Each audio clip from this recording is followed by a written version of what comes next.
Damn, Q. Baby, you did that. What up, man? It's your boy Shad Vs Everybody Podcast, voice of Detroit, motherfucking podcast MVP in this motherfucker, man.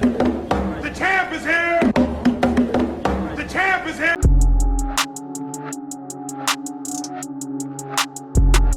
What up, man? It's your boy Shad Vs Everybody Podcast, episode 256. Hey man, usually like I said, I'll mess with young people, dog. But the first time he came on, I'm like, all right, I rock with my dog, man. We got rapper, singer, you singing too, dog. Yep, you know what I'm saying? Dude, he got a little older than just since the last episode. You know what I'm saying? Grew up a little bit, got a beard, cut his hair off his shut, dog.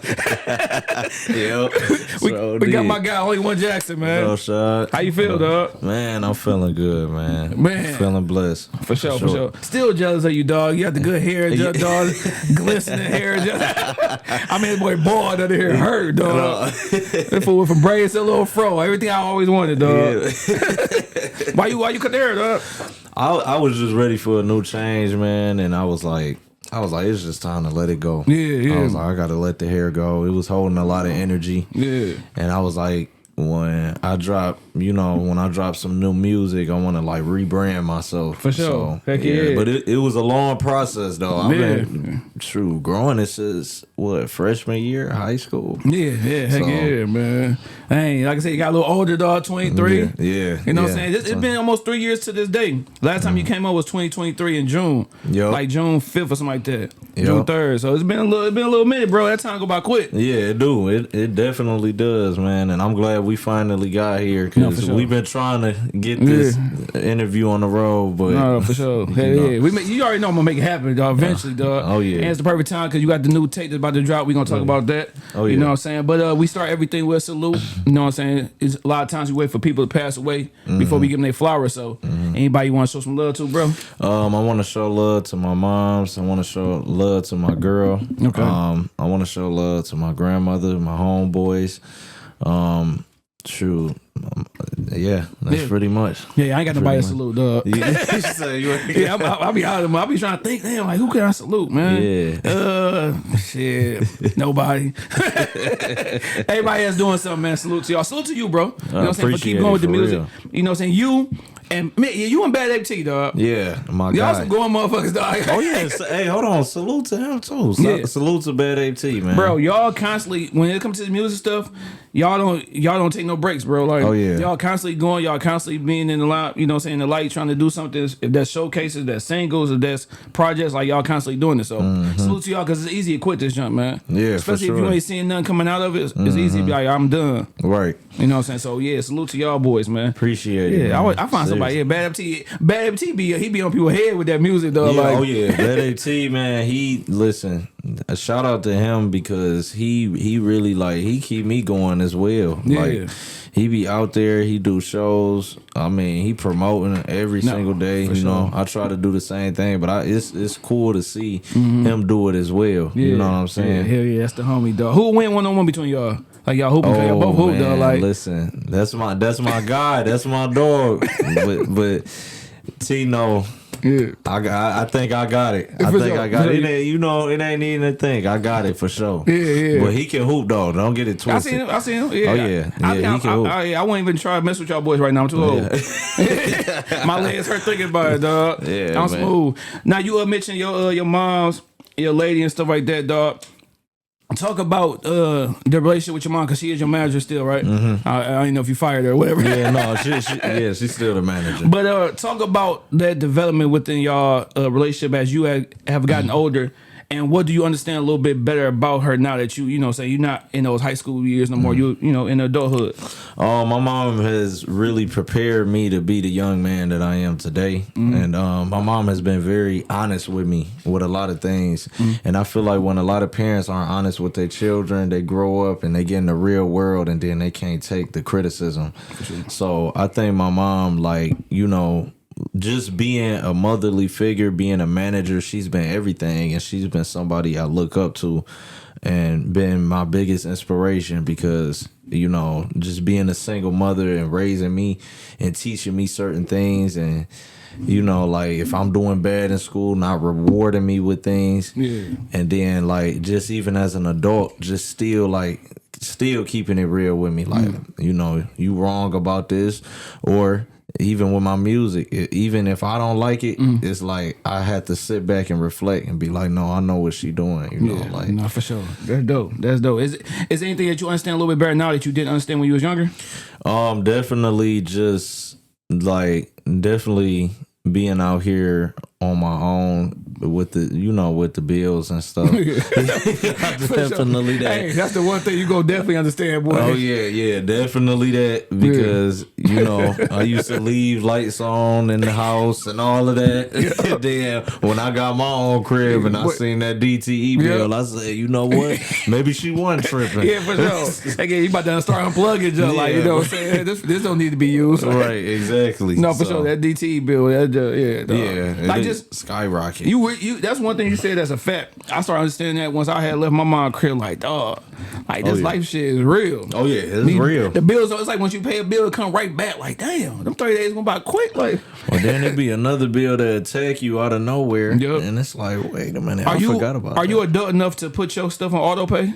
Yeah. Oh, yeah, damn, you real adult then. Yeah. Oh, appreciate it. I still did that. Yeah. Nah, everything on auto pay, so I could just, let's get it out the way. Man, only thing that's on auto pay is my car payment, dog. That's it. Said that. Everything else, dog, I'm gonna pay. I might forget, like, damn, my shit off. Go ahead, turn that mud on real quick, dog. But that's some real adult stuff right there, dog. Niggas don't understand, like, putting that junk on auto pay is a big responsibility. Yeah, it is. You wake up on Friday, like, dog. It is. You be like, dang, man, like, you'll just get your check and then look and be like, gone. It's already gone that quick. Man, bro, for real. Now, you a young dude, man, you know what I'm saying? You just mentioned, you know, in your salute, your mom, then you mentioned your girl. You know what I'm saying? Like, is it hard to maintain a relationship and still, you know what I'm saying, chase your dream, bro? No, I honestly, I think you just need the right person. I think you need the right person in your corner. Because it all depends, like I said, on who it is in the relationship. Other than that, I feel like it's pretty easy. You know, like she knows the career that I'm in, and she herself is a singer. She just doesn't push for it. You know what I'm saying? She's just not like out here trying to be an artist, but she can sing. So she has siblings who do music as well. So she's able to, like, you know, like pretty much understand what it takes for me to be an artist. I got shows, I might come in late. You know, I might be spending the whole day recording, trying to make sure a track right. You know, but I just still take that time out to still, you know, like when I am done with that stuff, all right, I'm gonna spend time with you. For sure. I'm gonna give all my time to you, and you know, that's pretty much. Now, that's the big question right here, though. How did moms, you know, feel about it when y'all, you know, say introduce you? Because moms, you know, like some moms might not like them, some moms do. Yeah. No. Like they gonna tell you the real about your lady, dog. Yeah. See, my mom, she, you know, off rip. It's like she has this discernment that she know when somebody not good. Like she loved her from the beginning of when she was talking to her, when she knew her, because my last situation was hell. I mean, it was hell. So she ain't like her at all. And because of what the girl was, she tried to give her a chance because she like, you know, this your girl. So I'm trying, but it was so hard for her. It's like hard for you because you got your balls on one end, your girl on the other end. Man. So knowing this one, you know, like, you know, my girl, she in college, she doing her thing. Yeah. So like, she really, and you know, she's just a sweet girl. So for sure. How long did it? Because I don't want to stick on no past shit, but how long did it take for you to understand? Like, you know what, mom's right. I need to go ahead and let this go. Man, when I kept going through what I was going through with that girl, I'm like, you know what, I could see, like, my mom don't like this girl, but see, she went like, I know her facial expressions and her body language, because that's my mama. Like, we did the same.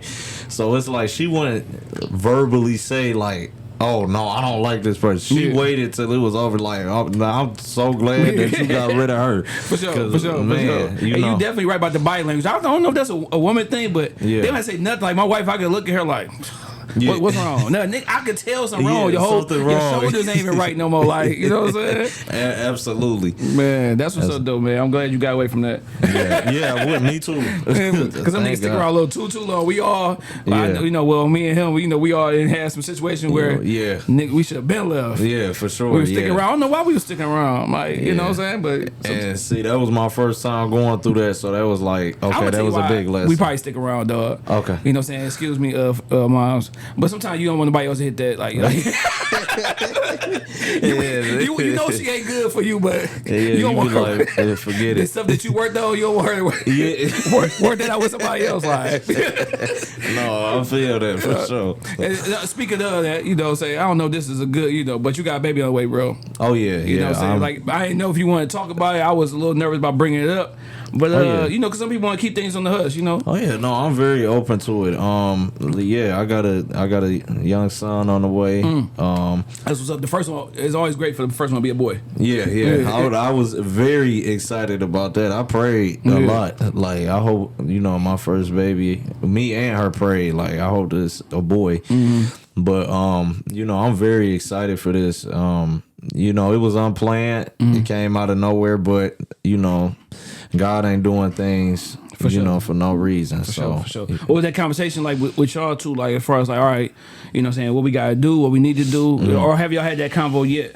Yeah, we had that convo. I mean, when she first was pregnant, it was like, she was emotional, very emotional, and I was just shocked because I'm like, dog, like, this is crazy. Like, I ain't even shoot up the crib. I just, you know what I'm saying? So listen, y'all, the pull-out game don't work all the time. It don't.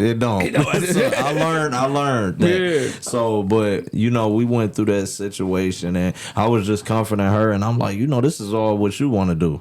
You know, I'm man enough to do what I did. I'm man enough to take care of a child. Yeah. So I'm like, if you want to keep the baby, we can keep it. If you want to, you know, go the other direction, we'll do that. But you know, we decided like, okay, we gonna keep the baby. We made some, you know, agreements with each other. Okay. And then from there, you know, ever since I've been, you know, pretty happy about it. You know, but I was shocked. My heart sank for sure. Yeah. Because it's like that phone call where you got to tell your mama like, hey, mom. Yeah.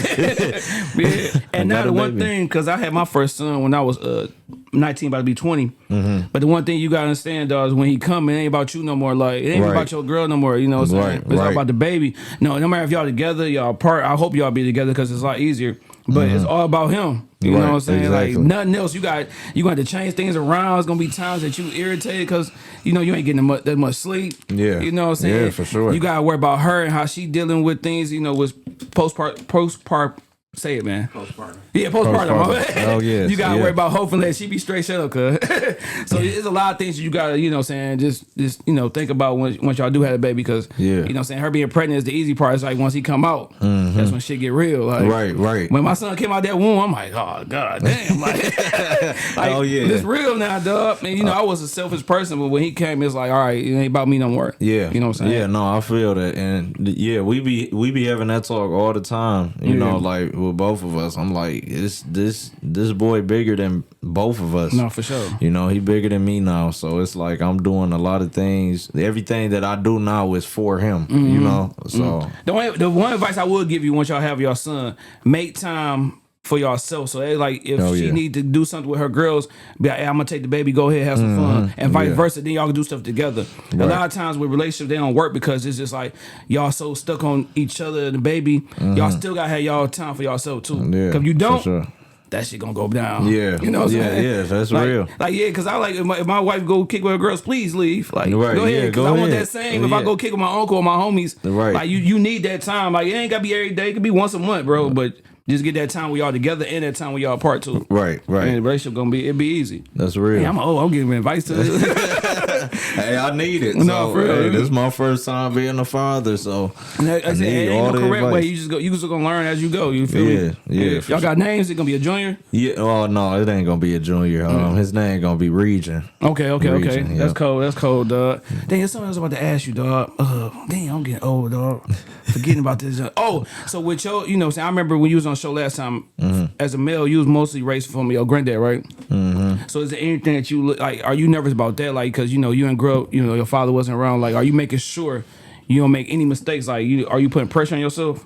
No, that's the thing. I'm like, that's who I don't want to be. Mm-hmm. So like, I've always wanted a family. Like, I'm like, whenever. Because I wish for that with my mom and my father. For sure. So I want to be that for him. You know what I'm saying? Yeah. I want to be that father for him, and I want to give him everything that I didn't get as a child. Mm-hmm. You know what I'm saying? So that right there is the most important thing. I wouldn't say like I'm like beating myself down on it, but I'm definitely like stern on it, like like I'm going to be in my son's life. No, for sure. No matter what, no matter what happened, no matter any situation, I'm going to be there for my son. Definitely. At the end of the day. Definitely gotta be, dog. But yeah, salute, man, to y'all. Yeah. Like I said, man, you need advice, bro, just hit me up, cuz. I got you. Thank you. I got 20 years, dog. My son be 20 in December, dog. Oh yeah. Oh, for real? Yeah, my son be 20 in December. My other son be 10 in July. My daughter be 6 in December. Oh, that's what's up. Yeah, I'm done though. Yeah, you said that. Yeah, that's a wrap, dog. That's a wrap. That's a wrap. Once the doctor asked my wife, like, do you want to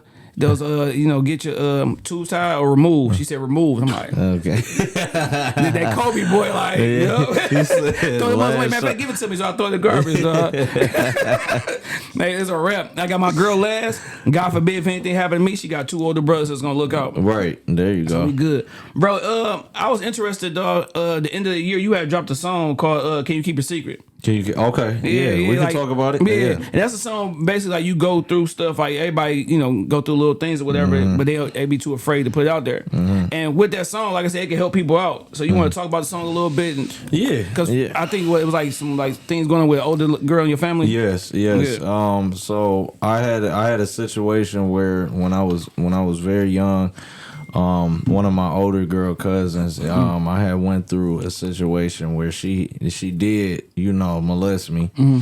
And so, that was it was a very hard subject to talk about because a lot of men don't like to talk about it because it make them feel less of a man. Yeah, and I was just like when I came up with that song, something moved me to make it, and I was like, I just want to be as vulnerable as I could be as an artist to connect with anybody, because there's a lot of people that's probably was in my situation that's scared to speak out on stuff like that. So, I use my music as like a diary, at the end of the day. So, like, that's how that song really. How long did it take, like, as far as you like to be like, all right, I'm gonna put it out, because you know what I'm saying? It took years. It took a long time because it's something that I never really talked about. Like it was something that I like avoided. Yeah. You know what I'm saying? But it's like it lifted a lot of weight off my shoulders releasing that. You know what I'm saying? Because my mom, she was emotional about it. My girl was, like, a lot of people that I know was reaching out to me and was like dang, like, and even telling me like I went through this, like, and that was the purpose of that song, and that was the purpose of why I wanted to do that. And I wanted to release that, get that off my shoulders so I can move on creatively. You know what I'm saying? Yeah, because that's definitely something that unfortunately people go through with. It's more common with a family member. Yeah, for sure. You know what I'm saying? That's why I be on my kids a lot. Like, listen, if anything go down, if you don't tell me, I'm gonna kill you. Right, yeah. Bro, like, I know it sounds crazy, but please, like, don't keep me out the loop with that. Like, and like I said, sometimes big brother, little sister stuff can happen like that because kids don't really know. Yeah. So I'll be on my son, my daughter, they 4 years apart. So I'm on them about stuff like that. I'm talking to my son like, what you don't do, ain't no, we call it privacies. Like, we don't show each other privacies. We don't touch that stuff or none of that. Unless you just touch your own when you about to use the bathroom. Right. No, but for real, that's a conversation that got to be had. And me as a coach with girls, that's a conversation I had with them as far as like, come in dressed appropriately to practice. Yeah. If you not dressed right, you gotta go home. Go put your clothes on, because that it happens so much with teachers. And as a man, we tell another young boy like, "Oh, that's cool. You had an older girl, but it's not cool." Yeah, you know what I'm saying? Yeah, for sure. Yeah. So would you kind of like during that time? Would you try to save her and not say nothing?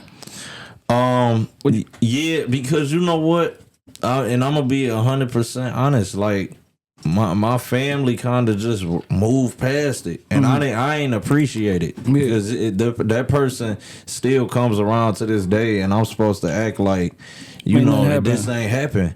And I feel like that was the message, and that's the whole message. Like, black families like to hide trauma, but I'm here to still expose, and that's why I said I'm here to expose that, because these families, they like to keep secrets. And my mom dealt with the same situation. Not to air your business out there, Mom, but that's what also motivated me, because I didn't know she went through the same thing, so it made sense why she was so angry when it happened to me.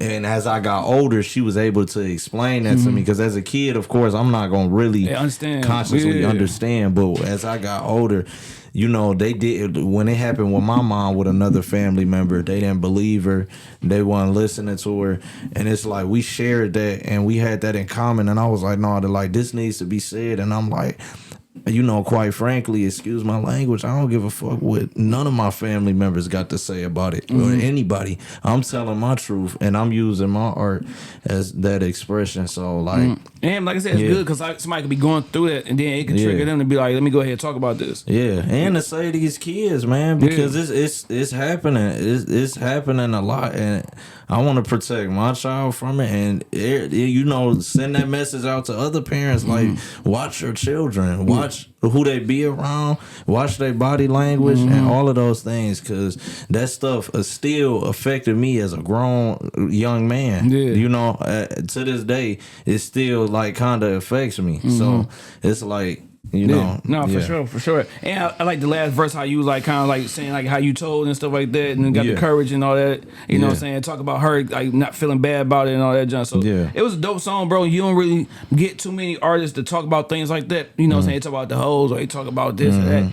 But that make the best artists when they can really expose or really tell everything that they're going through, and it make you relatable to people. Like, it just make somebody like really be like, all right, let me go ahead and tap in with this dude. Right. And like I said, it's definitely gonna help people. And like I said, that's something I was a little surprised when I went back and listened to it. Like, oh shit, like, Yeah, I you know what? I appreciate you for even bringing that up, and like even taking the time out to listen to that, because that track was very personal, and it was very hard to put out. Like, it was very hard for me to get moved to. I almost guarantee probably when you put it out there, you probably was like a little nervous though. Yeah, when you put it for out. sure. Oh yeah, I definitely was. But like, for everybody that listened and that understood, it's like at the end of the day, I just want to spread a message to the people. So. Yeah, no, fast. Last thing I want to ask you about this, then we get on with it.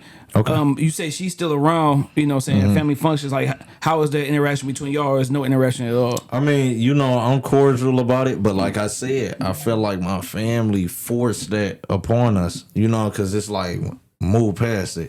But it's hard. It's easy to say that when y'all ain't go through it, but it's like, it kind of like move past it. So subconsciously, it's like, all right, what up? Like, you know what I'm saying? Like, but it's still, I still feel that uncomfortability. You can definitely still feel, but it's uncomfortable between the both of us, because you just in my face and gonna act like this ain't happen. You know what I'm saying? So Now, did she ever apologize to you? No, I never got an apology, none of that. So that's why I said, like,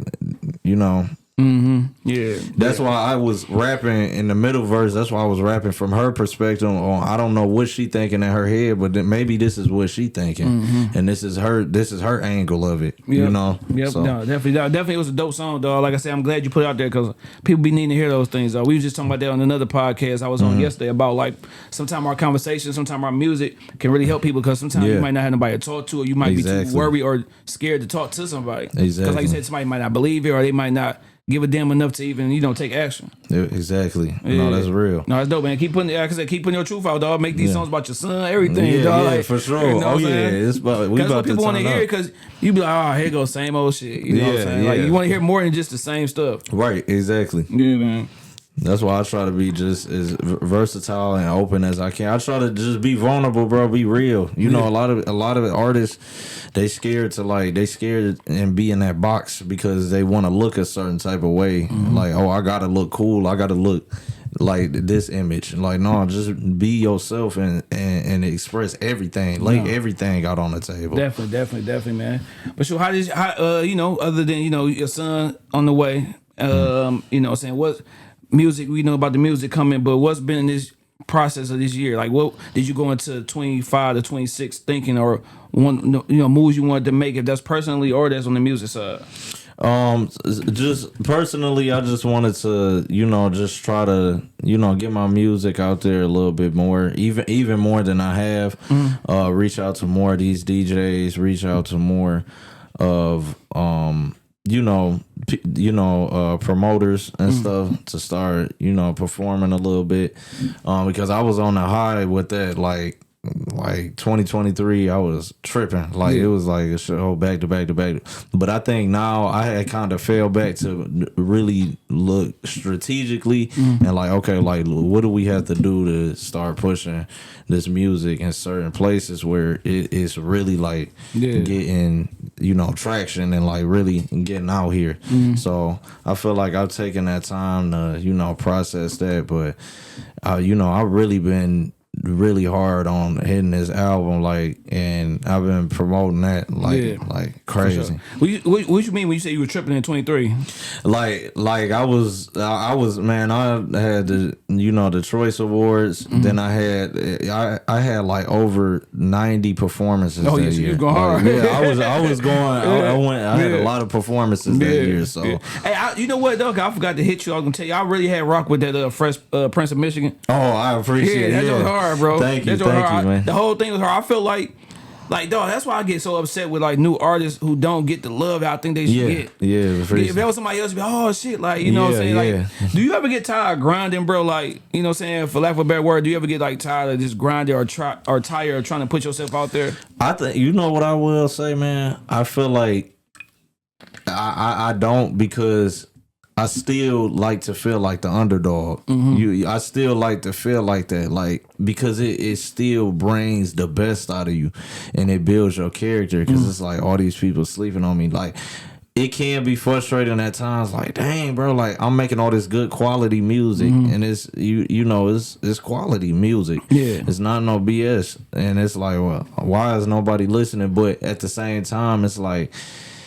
I also enjoy that grind that you say, because it's like, bro, I can get to that next level. Sure. And you know, and the more that I grind, the more I can see myself developing more and more each year. And sometimes when you're in grind mode, it make you keep working, and then when you like on top, you kind of like settle. Because sometimes I be thinking, like, man, why the hell, like, ain't nobody listen, everybody should be listening to this podcast. You know what I'm saying? Exactly. But then you like, oh, I gotta just think of other ways and other moves to make it so y'all can see this. Because when you finally get to that championship, it's just like, all right, I got there. Hey, what do I fight for now? What do I want now? And it's like, okay, I could go for another title, but I mean, it's not gonna be as like crazy as like the first time you went for it. You know what I'm saying? No, for sure.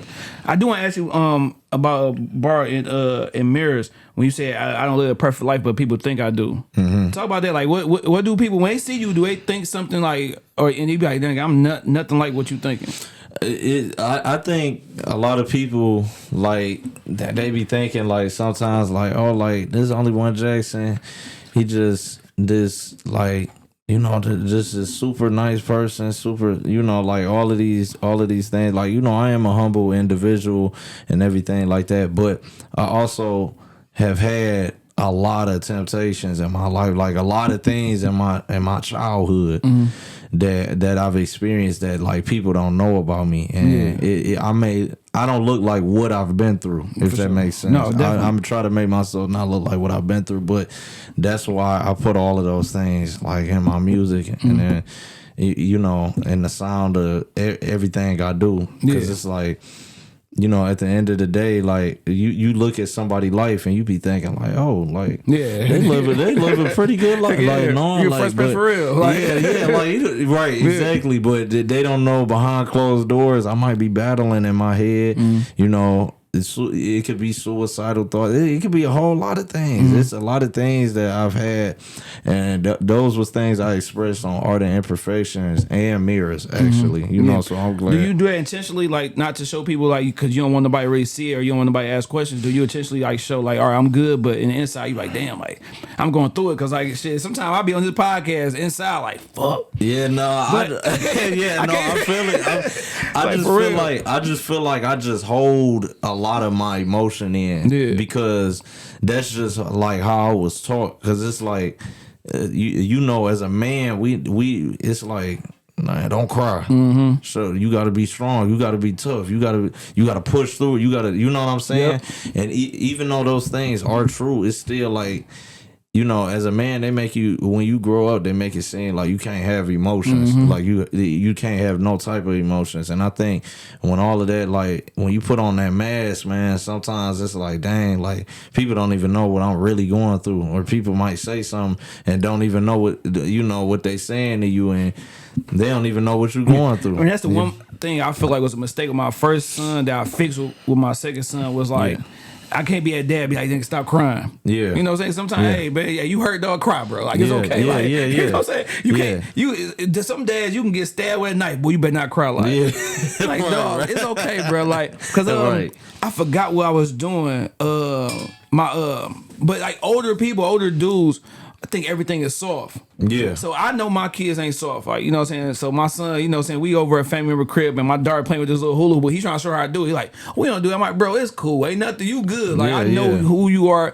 Like, you know how some kids you could tell, like, oh, they could be a little soft. Yeah. You know right. You know that. But I know my son just a cool dude who can do everything. You know what I'm saying? So I'm like, bro, you good. You can show your sister how to do that job, bro. Like, ain't nothing wrong with that. And a lot of times, that's the one thing I was trying to be so tough with my oldest son. I wasn't showing him like no type of love or affection. When it's okay to do that. Right. Exactly. Exactly. Yeah, so that's one thing I had to change from my first son to my second. It's like, it's okay if you cry, bro. It's like, it's all good. Like, I'm not tripping. So I might cry a couple weeks ago. So right. You know what I'm saying? It's okay. If you let that jump build in, then I'm going to unleash you on something like, you know, somebody, my wife, the kids I coach, anything. For sure. Yeah. And you doing some mentoring, you know what I'm saying, with the kids, bro. Oh, yeah. I applaud you for that. Thank you, bro. Thank you. How did you get to that? And what's that? Is it S-Boy Promotions? Yeah, S-Boy Promotions and Enjoy Detroit. Shout out Janelle, Dave, and Dev. Shout out them. Dev, actually, I had one on his platform and did I saw it. A one mic. Yep. Or was it a one mic? No, it was an interview. It was an interview. That was the first time I had linked with them, and he was like, "Hey, you should, come out and volunteer for the community." And I was like, "Okay, for sure."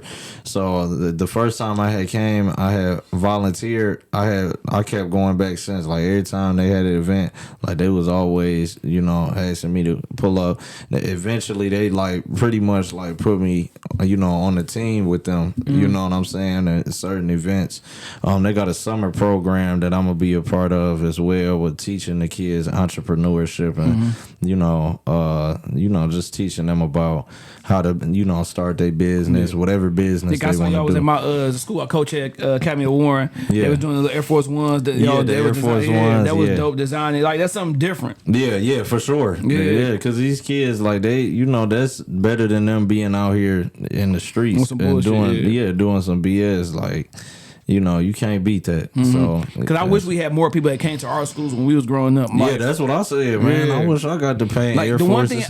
The one thing I never understood, like when these sports players who, athletes who play for like the Pistons or Lions or the Tigers, like why they never come back to community schools and just more often. Yeah, for sure. So, you know what I'm saying? The kids can touch you, can talk to you. You know what I'm saying? Ask questions. Like we need more of that. Or and like I said, it don't even have to be big names, like stuff that y'all doing.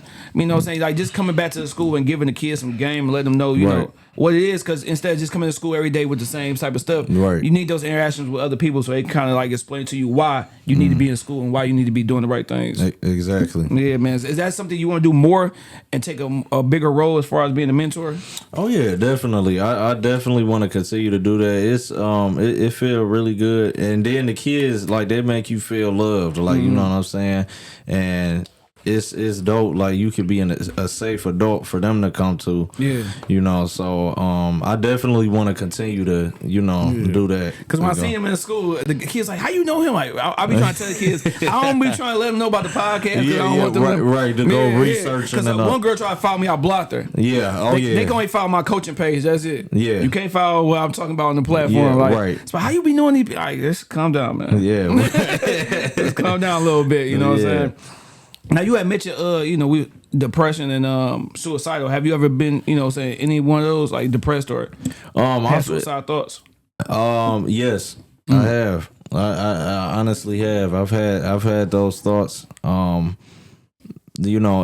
an adult too. Yeah. Like as an adult, when things get hard and things start to crash and burn, you had those thoughts, not and it doesn't necessarily mean I'm gonna act on it or I'm gonna try to do something, but sometimes in your head it's like, dang, what if I just, you know what I'm saying? But me believing in God and confiding in him, it's just like all I be telling myself, like, man, that ain't nothing but the devil, like trying to, distract me from, what I need to do in life. You know what I'm saying? For sure. Like I said, even my mom, like, she don't even know that I go through those things. You know what I'm saying? But it's just certain things I just kind of like hold in, like I said, but I try to like, I try to be, communicate about it, but that's what I do. Music, that's one of the biggest things that keep me going. My music, and also, obviously my child as well. For sure. See, that's why I rock with you, dog. That's why I say you come on show, dog. Cause who had you trained for like media training? Was it your mom? Was it you watching interviews? Like what? How? Because a lot of people your age, people older, don't know how to hold a conversation when they come on these platforms. I just, man, this is a career that I really want to do. So like I do a lot of homework. Like I watch Breakfast Club, I watch Joe Budden, I watch all these other platforms, I watch other artists, how they interview, how they fidgeting, how they, you know what I'm saying? Yep. Like and just learning how to answer the questions the correct way and fill the answers out and actually explain to people what the question is being asked. For sure, because like I said, I did not. I'm sorry, no, but like ahead. Some people, like I said, I ain't gonna lie. When you first wanted to come on, I'm like, I don't know, dog. Young, bro. Like, because we had like two youngest come on the show. It was like, so what made you want? I just like it. Like it's just simple. Like damn, like this interview gonna be over in 10 minutes. Right. You know what I'm saying? So like I applaud you, bro, for being able to even hold your own when you come on these platforms. Thank you, man. Outside Mine's being the best podcast ever, but what other show would you want to like? What? When you be like, damn, I can't wait to be on that. Like, what other show do you look at? Like, I want to be on that, on that platform. Oh, definitely Breakfast Club. Yeah, that'd be dope. That'd be dope. I know that's like one of the biggest platforms. But Breakfast Club for sure. And this is one podcast. They very low key. I don't know if you know Club Ambition. I'm gonna check them out. Yeah, they are podcast on YouTube. Okay. I would love to be on their platform as well and get interviewed on there. So that's dope. Yeah. When the last time you just, cause you take me as like a saying good kid, like you about your business. When the last time you wanted to shit on people and talk shit, dog? Oh man, like we all get there. Like we want to just let people know, like y'all not fucking with me. Like I be wanting to get like that as far as as far as the music scene. Yeah. As far as the music scene, like I could be humble, but I also be wanting to like let people know, like don't play with me. Like you know what I'm saying? Like I'm one of them ones. So like usually like when it comes down to my music and stuff like that, like usually in person, I'm chill. I know some people like, man, I'm about to throw this humble shit away. Like you know. I gotta let these motherfuckers know real quick. Because it be making you want to do that sometimes. Because you got to be like, man, I got to remind you where, like, my bloodline and where I really come from. Like, you know what I'm saying? Yeah. But because people may, you know, they take kindness for weakness sometimes. Definitely. But then sometimes you know, you got to pop out. You know, sometimes. So see, these be the ones that you got worried about when you get to the scrap, because they got all your built up. I've been humble too long, bro. Like, mess around, knock your ass out. You got it. Be those ones who talk too much who really ain't about nothing. Oh yeah. Don't want to do nothing for real. They just talking. Yeah, man. But you can tell, like I said, bad AT, like you know. So you can tell he a short dude. He like me. He a little bit. You know, so we about the same height. So you can tell he the type of dude who ready to pop off. Oh yeah, for sure. He the one you probably got like, hey, calm down, cuz. T don't be playing, man. Man, for real, dog.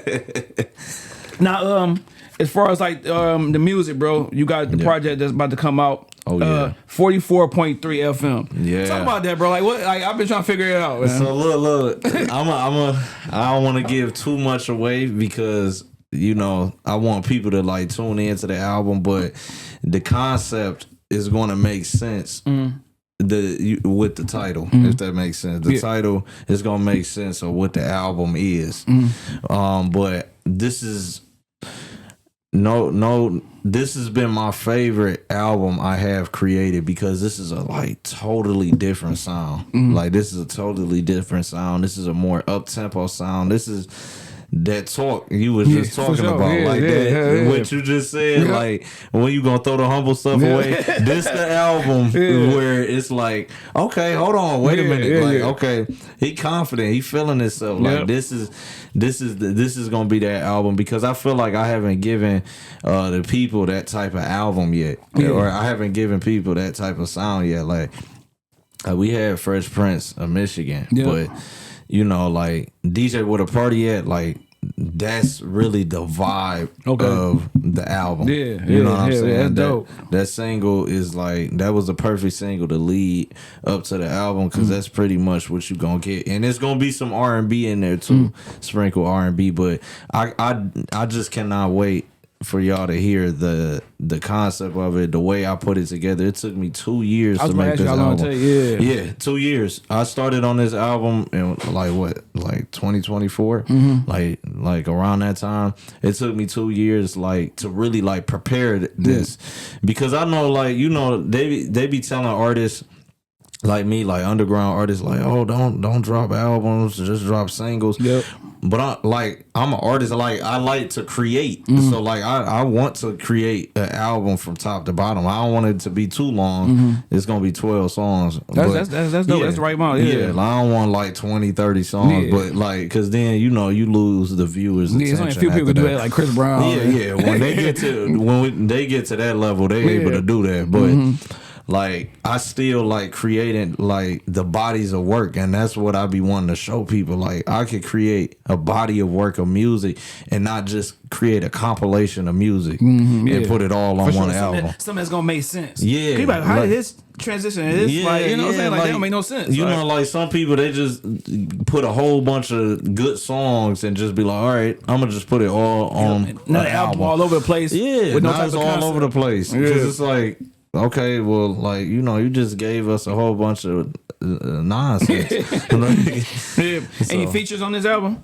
No, this is the solo. Oh, hell yeah. That's what I like. Yeah, hell yeah. Don't give nobody no shit, huh? Hell yeah, it's solo for sure. I got some special guests, like special appearances on the album, but yeah, other than that, no. What do you want people to take from this project? Like what is success in your eyes once you drop this project?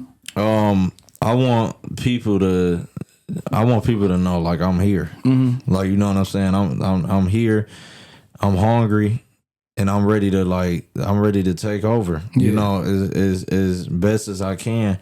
And you know, I really gave this album for the DJs as well. You know, for the party promoters, for party people, for the summer, like this is 44.3 FM should be the album. I'm like, I want them to bump this the whole summer.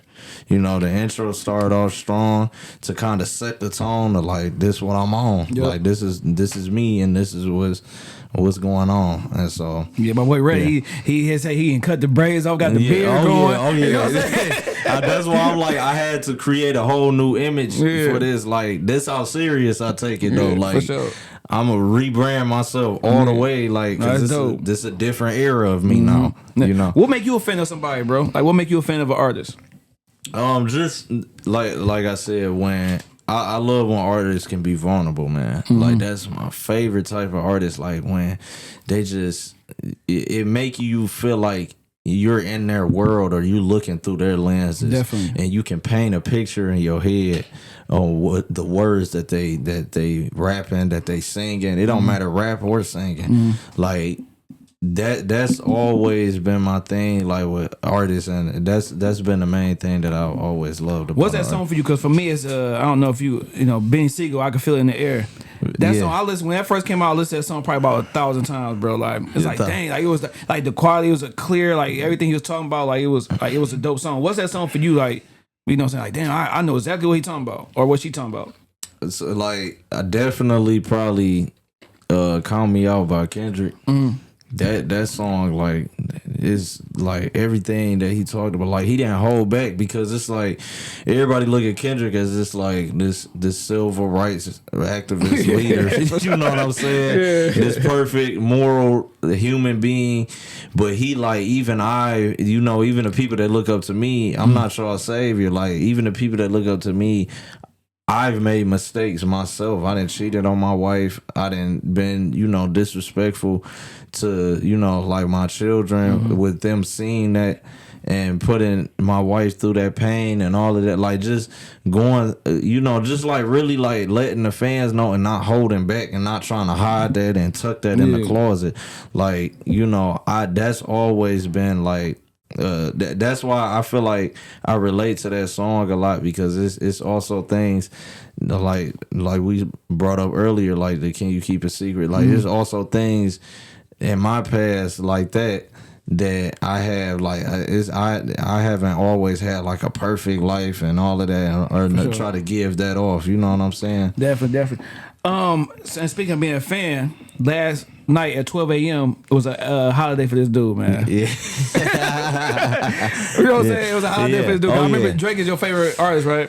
Kendrick is, and Drake. Both my favorite. I know you probably was waiting to play and stuff like that. No, I was now, I was a fan of Drake early on. Right. He dropped the mixtape, we know what I'm saying, when he first got with Young Money. Yeah. To, Thank Me Later. Yeah. What was the one where he with the clouds in the background? Nothing Was the Same. That's my favorite Drake album. Yo, that album crazy. Yeah. That's after if you reading this, it's too late. I fell off Drake. I ain't gonna lie. It was different. A lot of people did. Yeah. I think it's just I think the vibe of his music just. You didn't hear that hunger as much as you did earlier in his career with those, because he was just really trying to prove himself. Like, I'm a light-skinned Canadian Jew that can come in America and rap. Yeah. So like that was what he was trying to prove, and I feel like afterwards he just kind of just started doing his own type of wave. It's like, to me, I feel like he. I don't know. It's like the thing with Wayne. Wayne was one of my favorite rappers ever. Yeah. But it's like, after a while, what are you talking about? Yeah. Like, you just give me bars, but you ain't. I still don't know nothing about Wayne for real. Yeah. Like, as far as like, he never gave you that song that's gonna bring you into his life and understand Wayne. Yeah. That's like what you going through that's now. True. Like with Jay-Z when he dropped 444, it's like, all right, this is amazing album. Yeah. Oh like, my this goodness. is what I'm going through. Now. This is my goodness. life now. And it ain't him continuing and trying to rap like he was on Reasonable Doubt or he's a different Jay-Z. He was in your 50s now. Yeah, because Jay-Z was always the big pimping and you know what I'm saying, the high class celebrity that date Beyonce. Like, but Jay-Z never gave us a album like 444 where he was like really like expressing how he was feeling because he, come off like a perfect life sometimes. Definitely. And so that's one of my favorite albums. Like Drake. Like now we need to know how do you really feel about the whole shit with Kendrick? Not go at him, but how do you feel about it? Like, do you feel like people turned on you? Like, how do you feel? And that, you know what, Iceman, that album in particular, the other two that he dropped are more for they more for the ladies and more for like a club setting. That's what I heard. I'm still in the first album. Yeah, that one, even the way he started it off, and it's a couple of those tracks where this is the most vulnerable I heard Drake because like now I think it put him in a position where he like, okay, I really can express like how everybody made me feel about turning on me. Yeah, like everybody turned on me. Like and he's expressing that, and that I felt something from that. He's not running away from like it didn't make him feel no way, and that's what I wanted. Yeah. I didn't want him to get on this album and just like try to act like man, I don't care. I don't care that no, like. He made it known, like, no, I was messed up when it did happen. When that 2024 run happened, it messed me up. And I feel like he wasn't prepared because you should know Kendrick been shooting at you for a long time, bro. He been waiting for this. Yeah, for sure. He been waiting for this for a long time. He been not like you, for. I think, and you know what? That's the best thing about like even that beef, like. The best thing about it was like Kendrick was very strategic with everything because he's such a mysterious person. You don't know what his next move is gonna be. You don't. So it's like it's hard going against somebody like that. It's hard when you don't like silence is loud sometimes. It's very loud. So even when he was like drop, it started to make him feel uneasy. Like, well, where he at? And then when he came out of nowhere, it was like when he came out with the Euphoria, and then the battle went down from there.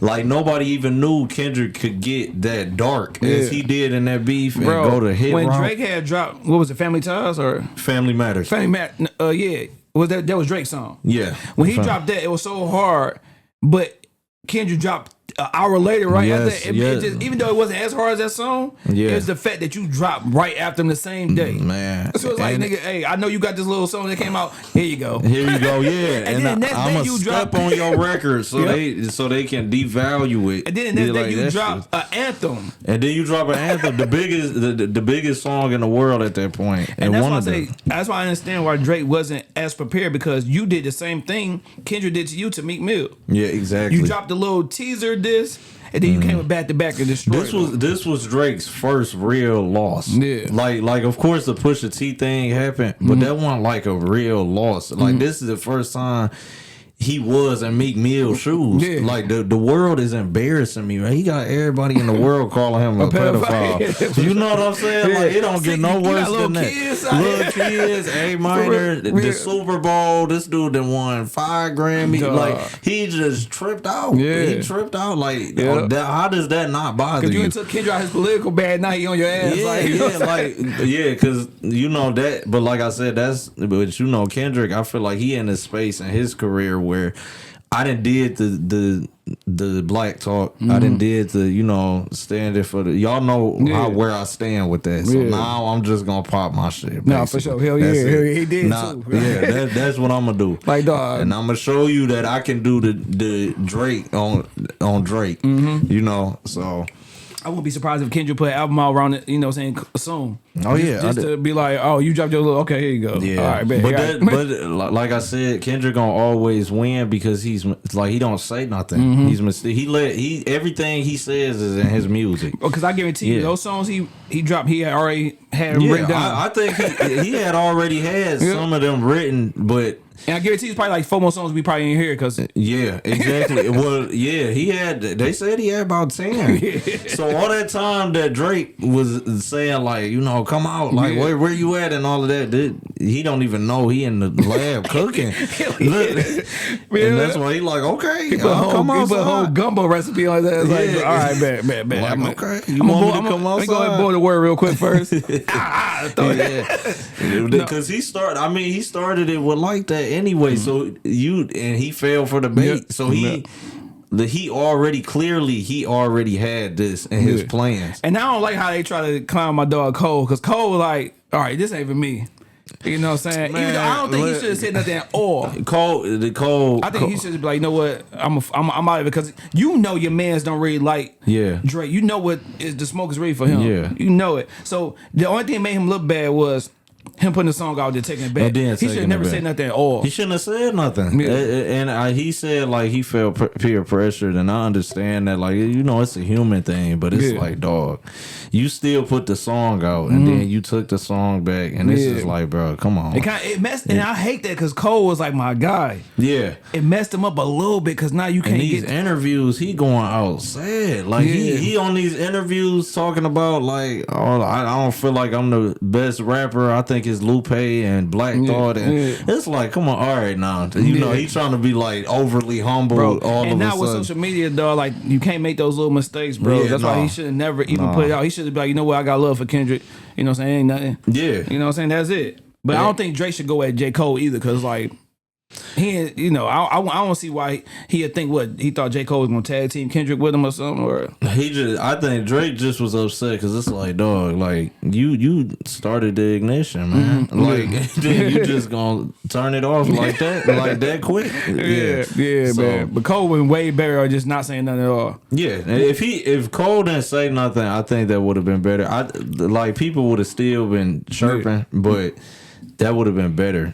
But I don't like the way he played it like that either. Like, and then, it was a little trash. And like I said, Cole my guy, but it's like, and the Cole was one of my favorites too. That's why I'm like, I really wanted to see him and Kendrick. That made a lot of sense because of the lyricism part of it.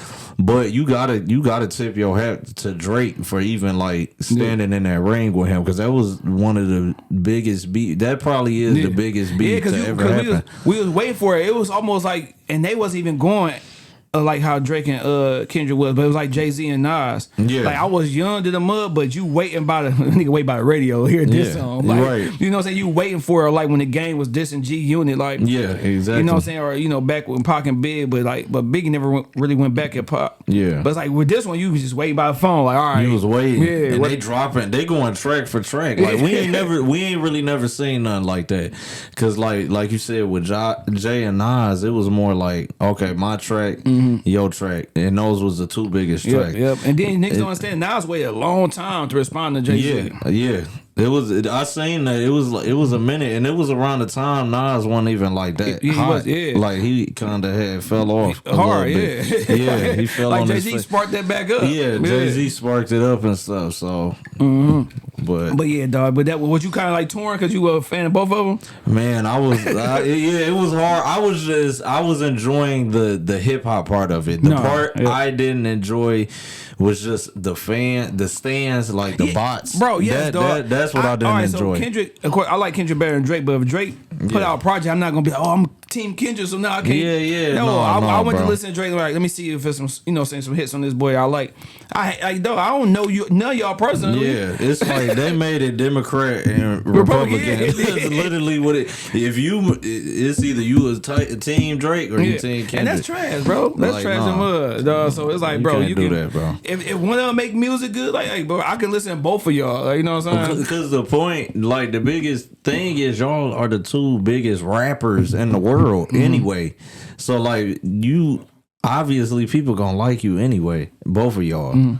So it's like, I ain't agree with that. What song or album or artist best describe you, bro? Like, if you want to introduce yourself to the world, you want to play a song or artist or album that's going to tell me who Only One Jackson is outside your music. Outside my music? Yeah, what would that song be for you, dog?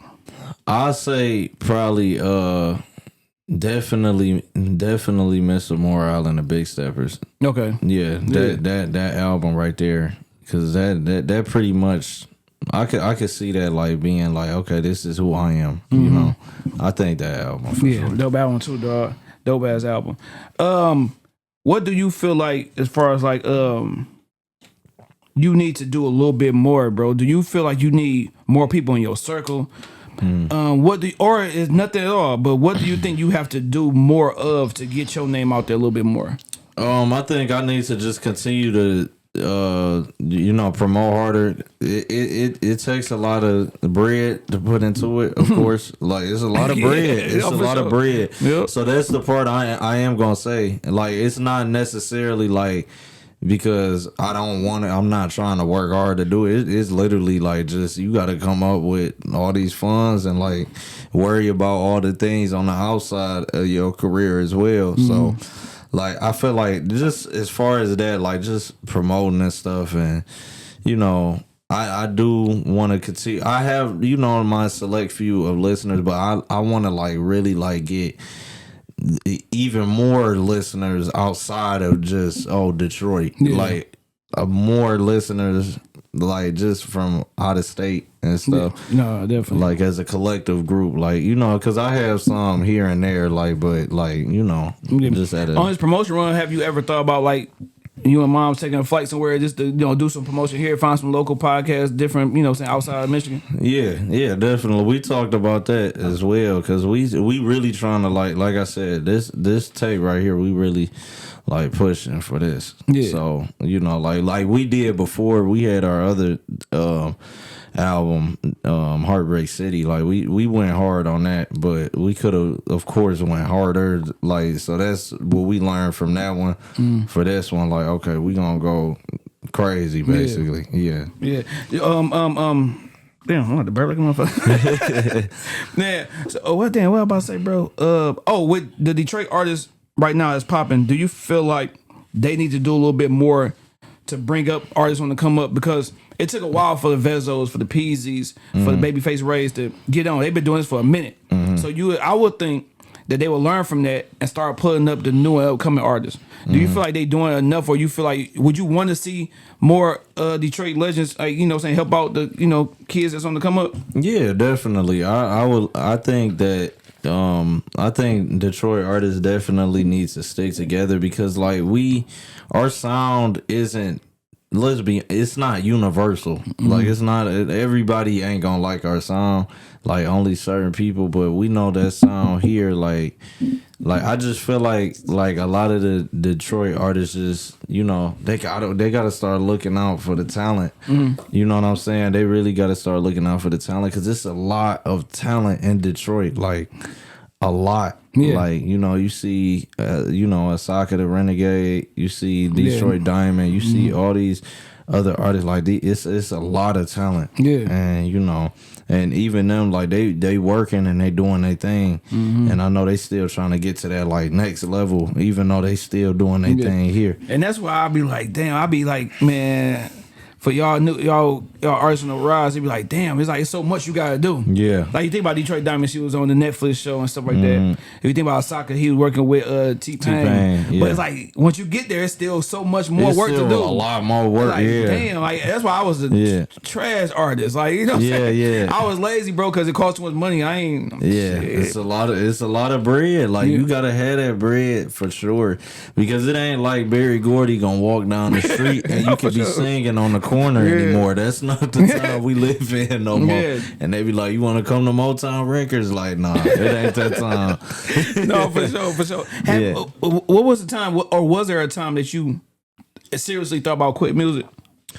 I think it was like years ago. I'll say years, not recent, not recently. It was a time I was just like, man, it just ain't working.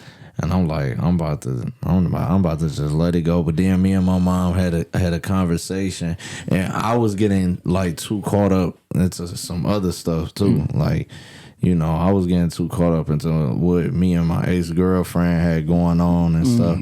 So I was kind of like, mom at the head, like, right. She know it was a bad timing for me. So I started like really slowing down, and it was just like it was draining me because it sometimes it does drain you because it's like, bro, I'm putting in all this blood, sweat, and tears behind the scene. People don't even know. Yeah, I'm putting in all this blood, sweat, and tears, and it's like I'm getting nothing from it, and that's what you subconsciously thinking. But you know, at the end of the day, I had to, you know, really realize, like, bro, you know, ain't nobody gonna do this for you. So No, you definitely. gotta continue to keep going. And a woman will mess you up when you're trying to. Oh yeah. Yeah, for real. Yeah. That's why I say, even though my wife, you know, what I'm saying she know I love doing this, so she ain't gonna never be like, I don't want you to do a podcast. Like if it's something coming up, I gotta do it. If it's Q hit me up, hey, I need you down here for this. Hey, I gotta go do it. You already know, like, hey, this might not ever make any money. It might not never make money, or it might do make some money eventually. I never know as I keep trying. Right. And it's sometimes like doing, bro. It's another outlet for people. You feel me? Right. Exactly. People hit me up. How much it costs getting a podcast, bro? It's free. Yeah. Like, That's real, and that's real though. Like you know, I don't feel comfortable taking your money to interview you, and I definitely ain't about to pay you to come on the show. Right. You know what I'm saying? Right, Because now I'm mad. The whole time I ask you a question, I'm thinking about this bread I ain't getting. Right. You know what I'm saying? Exactly. And it's like this interview.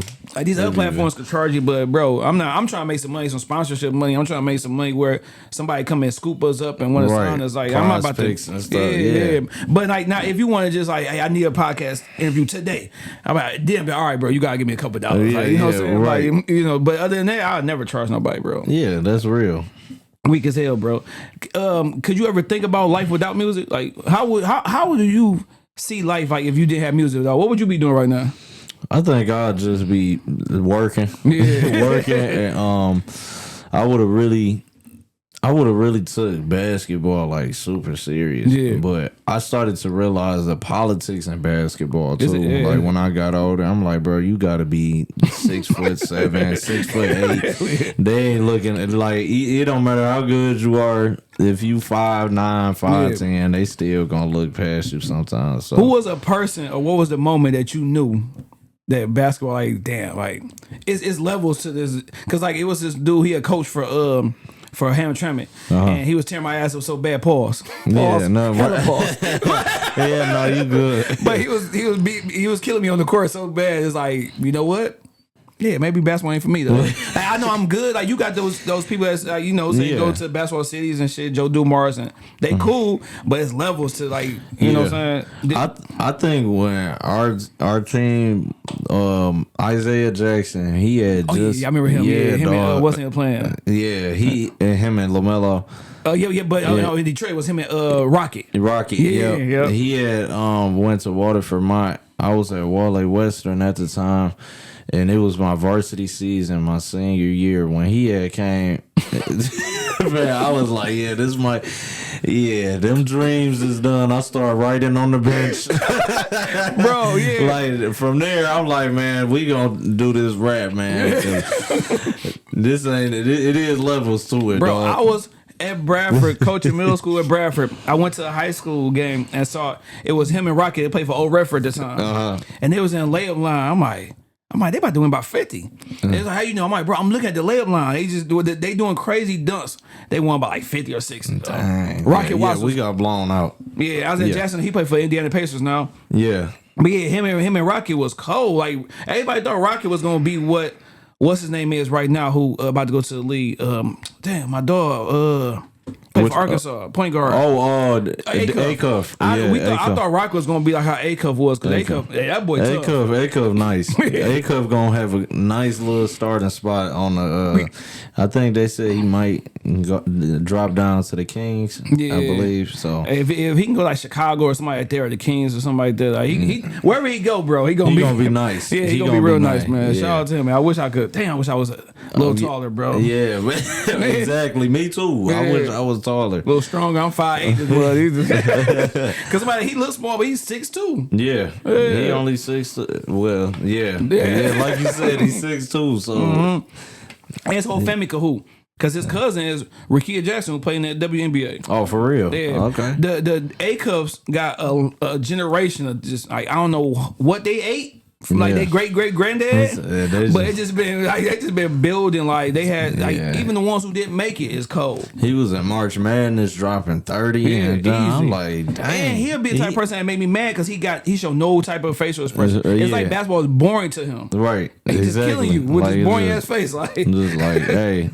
I do this on the regular. Now I know you went to go see a Michael Jackson movie, bro. Oh yeah, I had to. How you feel about that? Like, I think it was good. I think I seen a lot of mixed reviews about it. A lot of people keep saying like, well, why they ain't talk about the allegations? but and all. they understand it's a timepiece. I'm like, that's the first half of his life. Like, you know what I'm saying? Like, so it's only so much they can show, and then.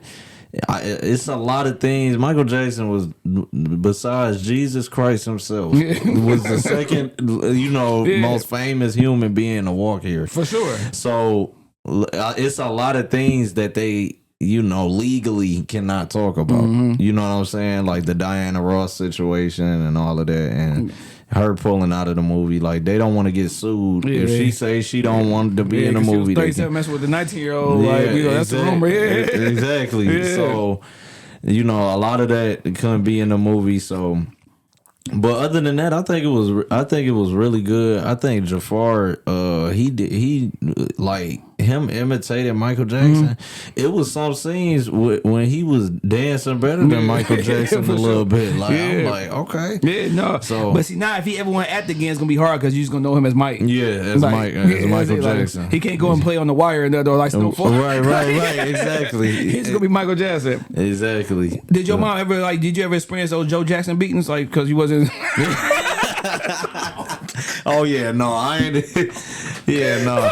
My mama used to get on me, but them Joe Jackson, it was like, different. boy, you ain't seen that song, right? Exactly, man. Joe Jackson was something else, dog. Yeah, and I know people was like, I wish you could have shown more than that, but like, no, bro, like that's cool. What we got is cool, bro. I'm tired of this black. Bro, when trauma. He got that fax and his mom like, what you gonna do? Beat him? He 21, nigga. Like, right. He too old.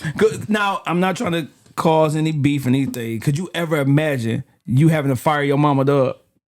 No, I can't. I can. Like, yeah, look, and she be trying, but I be like, nah. Could you have, like, I think Usher had to fire his mom. Yeah, I think Shanti or something like that. If I'm not mistaken, yeah. Like, no.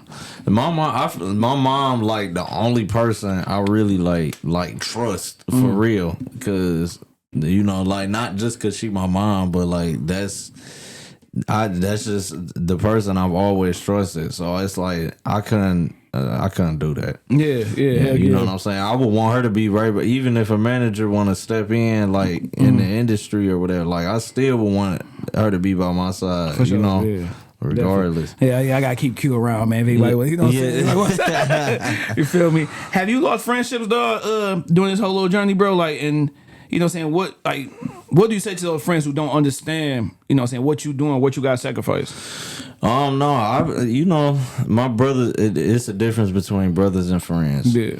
I still got my brothers, at the end of the day, and I've had them as long as I've had them, but it's been a couple friends that, that's kind of faded away. And, it's not no bad blood, or it's not like, oh, like, I don't like you, like it ain't no beef or nothing. It's just like, just two different lives, and two different experiences. And watch now, like, because it's not going to be intentional, but when you had this, your son and then your lady and stuff like that, when you ain't, being with them, you're going to be with the music. So it's going to be like, dang, like, now you're not seeing your friends at all. Yeah. It's not going to be on purpose. It's just going to be life. Just locking in, like, really. Because I spend that time, like I said, I work, I coach, I do this, I got my family, so it's like any free time is gonna be with them. Right. So it's like the homies kind of got like, you know what I'm saying? Yeah, gotta exactly. chill a little bit. Yeah. Or you come to my crib and watch the game or something, like, you know what I'm saying? Right. Because then at that point you gotta dedicate yourself to your people, because you gonna be so busy with other stuff.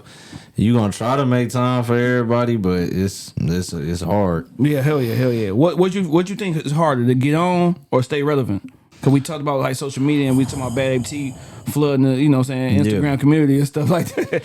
But like, what you think is hard, like just stay relevant or just to, make it to the top and get on? I think from what I've seen over the years, I think staying relevant, honestly. Yeah. Because like we said earlier, you could get there and then you could be on a high, like you could be on top of the world, and the people are switched on you so quick. Like they can control the people can control the narrative all the time. Even if you ain't even putting out no trash music. They could just control the narrative and just be like, oh, and force hate. They can force it. You know what I'm saying? And then that kind of like draws people, because people don't have their own mind a lot of times and go based off of social media.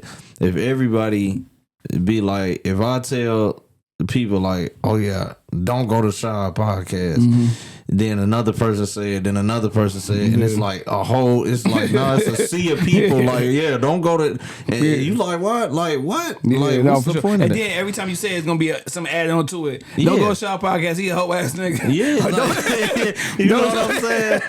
So There's gonna be this stuff added on to that joke as it go. and it happened with like Lil Baby, like even watching him, like just watching, like he not even putting out like terrible music, but just watching him go from like that 2020 year, everybody like, oh, we love Lil Baby, and then like he just completely, like, you know, he didn't fall off, but you know what I mean, like as far as his music went, it's just people don't look at it as relevant as it was in 2020. No, for sure. So. Now I know you've been doing music for a minute, but and of course it was something that you was liking to do. But what was the point that made you like, you know what, I gotta do this, like I can't live without it? You know what I'm saying? Because we do this stuff, like we hoop or we do this podcast stuff, and we like it, but it's a moment that it clicked, like I can't live without it. So what was that moment for you when you couldn't live without music?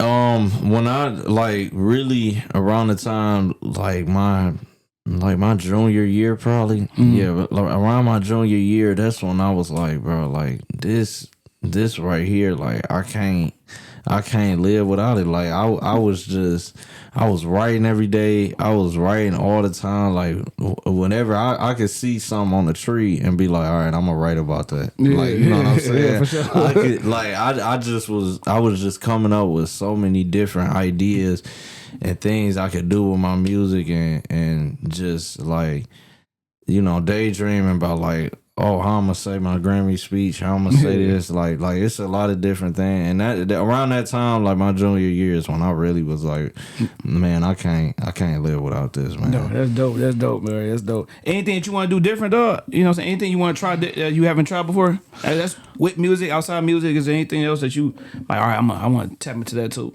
I really wanted to have like that choreography. Like I want to have a lot more choreography in the performances. Like, of course, it's cool performing on your own, but I also like, I feel like that puts on a show instead of a performance. Yeah. You know what I'm saying? It's a performance and then it's a show, because people can sit there and watch you rap all day. You know what I'm saying? I could go outside and do that. Yeah. But like when you bring like dancers in, you bring stuff like that in.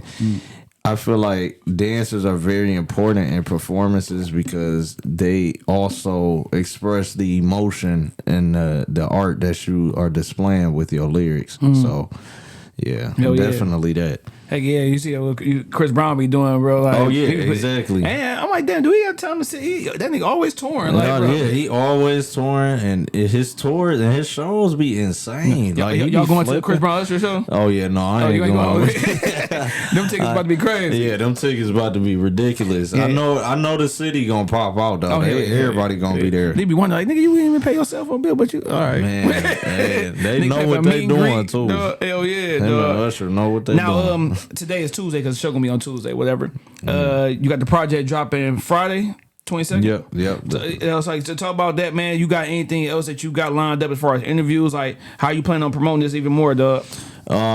You know, I'll just stay tuned on my Instagram and stuff. I'm gonna just be posting a lot of different teasers, and I'm also having a release party. It's gonna be at BJ's Down Under. That's at my grandmother crib. We call it that for a reason, because it's like a bar downstairs. Okay, got you. It's gonna be over there. It's gonna be like an intimate release party, that's like dope. A private little listening session. But whoever want to BJ's come Down Under, man. Yeah.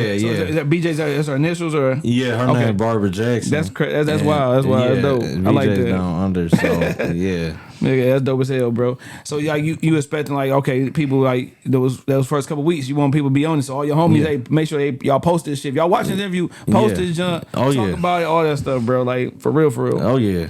I guess I can end it off by saying like, what's something that you want your family or your kids to say about you when it's all said and done? Like, what do you want the people to say about Only One Jackson? I want people to just say that I left it all on the floor. You know what I'm saying? That I never quit and I never gave up, even when things was hard. Like, even in the toughest moments of my life, I still kept going and I was resilient. Like, that's how I always want to, you know, be looked at, like, especially when, like you said, when it's all said and done, and that I just really gave my all into everything that I do, and everything is my music, the people that's around me, like they all a reflection of me. So. For sure. That's dope, man. Like I said, dog, hey, you always invited to this boy. Thank you, man. You my dog, bro. Like I said, hey, man, it. for real, I'm real about that. Like, if anything you need to talk about when it comes to having it, you know what I'm saying, baby or whatever, dog, you go hit me up, dog, for real. I give all the advice I can give you, bro. Thank you, man. When Lil Man do?